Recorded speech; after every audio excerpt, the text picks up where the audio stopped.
Bonjour, je suis le docteur Jean-Pierre Fouquebalm, je suis le médecin coordinateur de l'Institut de médecine de la reproduction qui est situé à Marseille. C'est un institut qui fonctionne depuis 1986 et qui a pour but de lutter contre l'infertilité. Pour un couple qui n'a strictement aucun problème, il faut se donner 6 mois pour avoir un enfant. Et je dirais même plus, il faut se donner 1 an. Car les probabilités, les taux de réussite à chaque cycle, en cycle naturel, sont de 30%. Donc, comme ça n'est pas cumulatif, il faut se donner du temps. Il faut leur expliquer, s'ils viennent pour un conseil, qu'il faut avoir des rapports à un moment particulier, généralement avant l'ovulation. Mais il faut savoir se donner du temps. Et bien sûr, on est confronté à des couples qui arrivent très précocement, au bout de 2 mois, de 3 mois. Et d'ailleurs, la consultation pour moi est rapide si je me suis vraiment renseigné sur la possibilité d'antécédents particuliers. Lorsqu'il y a des antécédents effectivement lourds, l'homme ou la femme qui ont eu une prise en charge pour un cancer, un homme qui a été opéré pour une ectopie testiculaire, bien sûr que là il faut demander des examens. Mais lorsqu'on n'a vraiment aucun antécédent particulier, il faut rassurer les couples.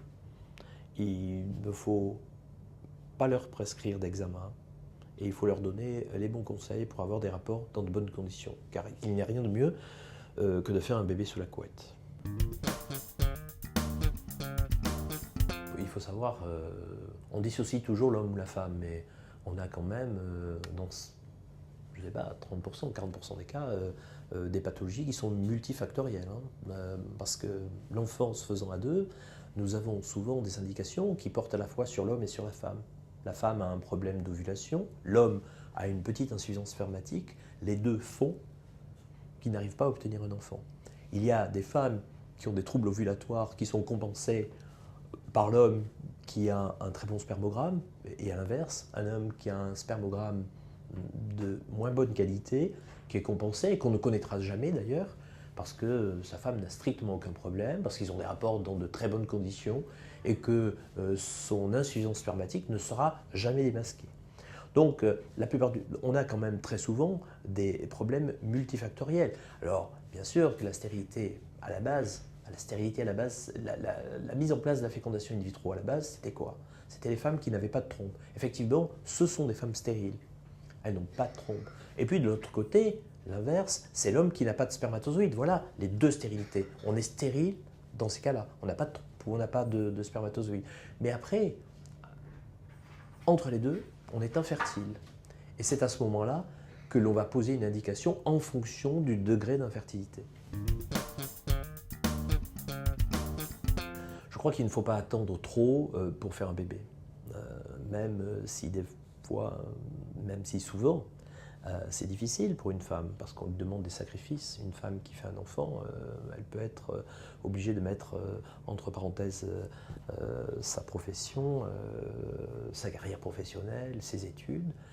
Mais c'est vrai qu'un enfant doit être fait assez précocement, pas très précocement, mais assez précocement. Il faut y penser toujours. Savez-vous qu'à l'heure actuelle, la moyenne d'âge des femmes en fécondation in vitro dans notre centre, nous réalisons plus de 1500 fécondations in vitro par an depuis 20 ans. La moyenne d'âge à l'heure actuelle est de 36 ans, alors qu'elle était de 31 ans il y a une quinzaine d'années. C'est-à-dire que nous sommes confrontés à des femmes de plus en plus âgées. Les femmes maintenant, nos filles, nos femmes, essayent d'avoir une activité professionnelle, veulent avoir une activité professionnelle, et donc elles terminent leurs études, elles réalisent leurs souhaits professionnels, et donc la plupart du temps elles s'inquiètent d'avoir un bébé assez tardivement. Et c'est là le vrai problème pour nous, les médecins spécialistes dans la reproduction, parce que nous sommes confrontés à des femmes qui ont plus de 35 ans. Et ces femmes qui sont de plus en plus âgées présentent ce que l'on appelle une altération de la réserve ovarienne, c'est-à-dire des ovaires qui fonctionnent de moins en moins bien. Et alors que pour l'homme, nous avons repoussé les limites extrêmes pour la récupération des spermatozoïdes, pour les femmes, nous ne disposons pas des mêmes moyens. Des ovaires qui ne fonctionnent plus bien, nous ne pourrons pas obtenir par un traitement la possibilité de récupérer des ovocytes ou même des ovocytes de bonne qualité. Donc c'est un vrai problème, l'augmentation de l'âge des patientes qui veulent obtenir un enfant. L'idéal, ce serait de faire un enfant entre 20 et 25 ans. Mais les conditions de la société ne les permettent pas. Et c'est peut-être ça qui explique le nombre croissant de demandes en AMP. Il y a une date limite pour la fécondation in vitro qui est de 43 ans. Il n'y a plus de prise en charge après 43 ans en fécondation in vitro. Mais même à partir de 40 ans, il faut savoir que les taux de réussite en fécondation in vitro, quelle que soit la technique utilisée, biologique, les taux de réussite sont extrêmement faibles. Sachez qu'à 41 à 42 ans, le taux de réussite est de 5% par cycle. Donc on a une chute très importante. D'ailleurs, pour nous, c'est très bien chiffré la limite, c'est 37 ans. Avant 37 ans et après 37 ans. D'ailleurs, c'est ce qui explique notre politique du nombre d'embryons transférés en fonction de l'âge. On sait qu'en dessous de 37 ans, on peut transférer un seul embryon. Mais après 37 ans, on essaye d'augmenter ce taux de réussite en replaçant un nombre un peu plus important d'embryons, c'est-à-dire 2 embryons ou 3 embryons, jamais plus. Mais la limite, l'âge est un vrai facteur limitant et de toute façon, à partir d'un certain âge, nous savons qu'il n'est pas raisonnable de pratiquer des fécondations in vitro ou des inséminations artificielles. Une FIV, c'est une technique maintenant qui est éprouvée, plusieurs phases. La première phase, c'est la stimulation ovarienne. Pourquoi la stimulation ovarienne? Parce qu'on ne peut pas faire une fécondation in vitro avec un seul ovocyte, ce qui est le cas dans un cycle normal. Une femme qui, normalement, elle a une ovulation, il y a un ovocyte qui est émis et puis qui est capté par le pavillon et qui va être mis en fécondation avec les spermatozoïdes. Dans le cas de la fécondation in vitro, on est obligé, pour obtenir des embryons, d'obtenir plusieurs ovocytes. Ça ne veut pas dire qu'il faut obtenir une multitude d'ovocytes, mais il faut obtenir en moyenne 5-8 ovocytes de bonne qualité, parce qu'il pas simplement le fait d'obtenir des ovocytes, mais il faut obtenir des ovocytes de belle qualité. Donc la première phase, c'est la stimulation de l'ovulation. Et cette stimulation de l'ovulation, elle est obtenue avec des traitements qui sont des injections sous-cutanées de produits qui vont stimuler les ovaires, que l'on donne dès le début du cycle et que l'on va prolonger pendant une dizaine de jours.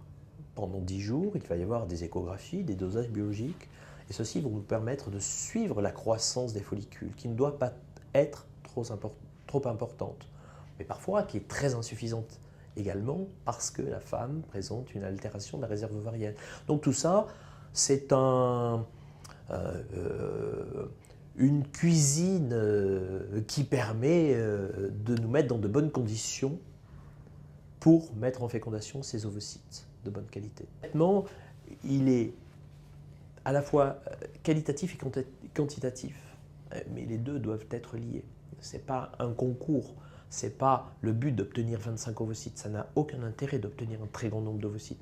Le but, c'est d'obtenir des ovocytes de très grande qualité. La ponction se fait 35 heures après, la ponction est faite sous anesthésie générale. La ponction nous permet, sous contrôle échographique, à l'aide d'une sonde vaginale, de récupérer les ovocytes. Ces ovocytes sont mis dans une mallette et nous allons les faire parvenir au laboratoire qui est situé à proximité du bloc opératoire, juste à l'étage en dessus.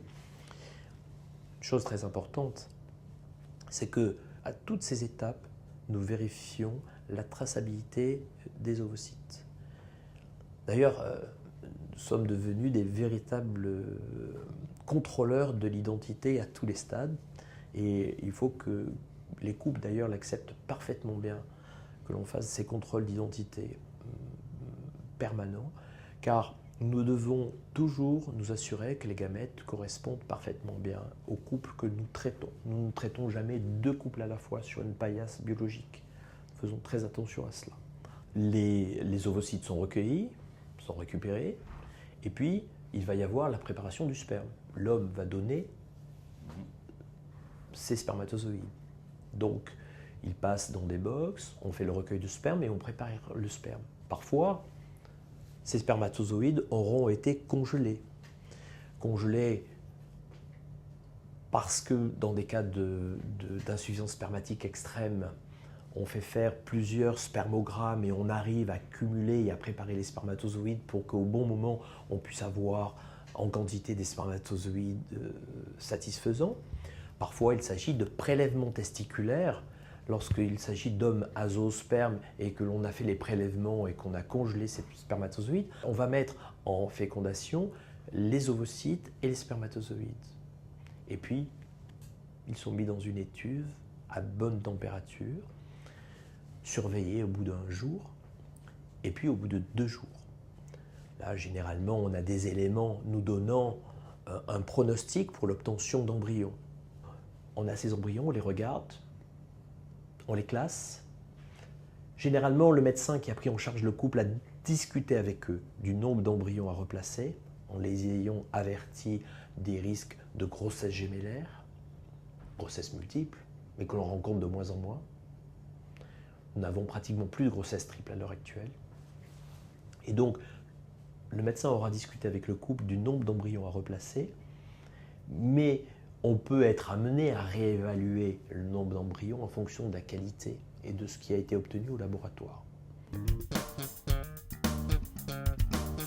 Le transfert, c'est un geste très important. Il est souvent banalisé, pré-banalisé. Après avoir posé un spéculum, on va replacer l'embryon sous contrôle échographique. On repère l'utérus et on voit arriver très doucement le cathéter et on voit pousser les embryons à l'intérieur de la cavité utérine. On voit la goutte d'eau dans laquelle se situe l'embryon, parce qu'un embryon, c'est 0,2 de millimètre. Donc on n'arrive pas à voir à l'œil nu l'embryon. Mais on sait qu'on a replacé l'embryon au bon endroit lorsqu'on regarde et lorsqu'on contrôle sous échographie. D'ailleurs, c'est un moment qui est assez formidable parce que ça permet de visualiser vraiment ce moment essentiel. C'est un moment très très important, le transfert, et qui doit rester un moment privilégié.